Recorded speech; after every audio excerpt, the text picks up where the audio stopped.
दुश्मन की हर गोली का हम सामना करेंगे। आजाद है और आजाद ही रहेंगे। आप सभी देशवासियों को यूटी हिंदुस्तान की तरफ से अंजन सिंह राजपूत का नमस्कार। साथियों, आज मैं आपको 14 साल के बच्चे की एक कहानी सुनाने जा रहा हूँ और सबसे निवेदन करता हूँ कि इस वीडियो में बने रहिए क्योंकि आपको इस वीडियो में बहुत कुछ सीखने को मिलेगा। साथियों, जब आजादी के समय में कई सारे क्रांतिकारी जब कोई प्रदर्शन कर रहे थे तो उस प्रदर्शन में शामिल एक 14 साल का एक बच्चा था और उस समय पुलिस वालों ने उस बच्चे को गिरफ्तार कर लिया और धीरे धीरे करके वो सभी क्रांतिकारियों को गिरफ्तार करके जज के सामने पेश किया जो कि उस समय में प्रदर्शन में शामिल थे। तो धीरे धीरे करके उस बच्चे की बारी आई। वो बच्चा जज के सामने गया और जब जज के सामने गया, जज ने सवाल पूछा कि नाम क्या है तुम्हारा। तो उस बच्चे ने जवाब दिया, मेरा नाम आजाद है। पिता का नाम स्वतंत्रता है और पता कहाँ है? तो जेल। साथियों, ये तीनों सुनकर के जो जज था उसके होशो आवाज उड़ गए और जज को काफी गुस्सा आ गया।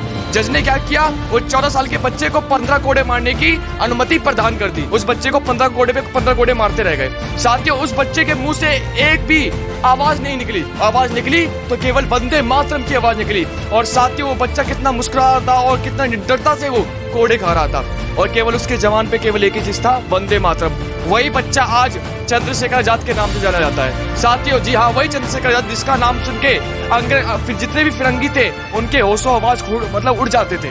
जितने भी अंग्रेज थे उनके दिमाग की नसें फट जाती थी। चंद्रशेखर आजाद ने 1928 में ब्रिटिश पुलिस सॉन्डर्स की हत्या कर दी। आप जानते हैं उसकी हत्या क्यों की गई? क्योंकि साथियों, लाला लाजपत राय की उनके सिर पे मार के उनकी हत्या सॉन्डर्स द्वारा करवाई गई थी। तो चंद्रशेखर आजाद के मन में ये बात पहले से थी साथियों, और सॉन्डर्स को मारने की इच्छा चंद्रशेखर आजाद के अंदर पहले से थी। तो साथियों, चंद्रशेखर आजाद ने उसे गोली मार के सॉन्डर्स की हत्या कर दी।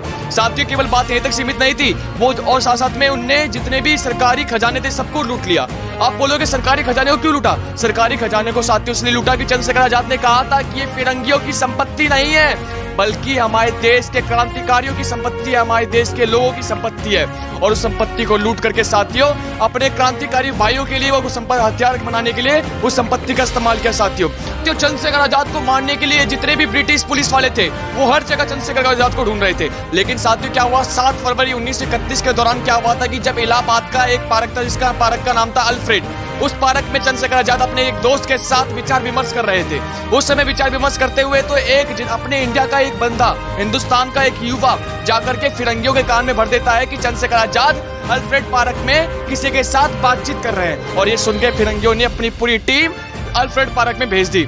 जैसे अल्फ्रेड पार्कों में साथियों अपनी टीम भेजी तो चंद्रशेखर आजाद ने उस युवा का जो इसके साथ था, जो विचार विमर्श कर रहे थे, उनको भेज दिया और स्वयं अंग्रेजों के पल्ले में चलते रह गए। अंग्रेजों को गोली पे गोली मारते रह गए और अंग्रेजों की इतनी हिम्मत नहीं थी कि चंद्रशेखर आजाद के पास आकर के उनके सामने फायरिंग करे।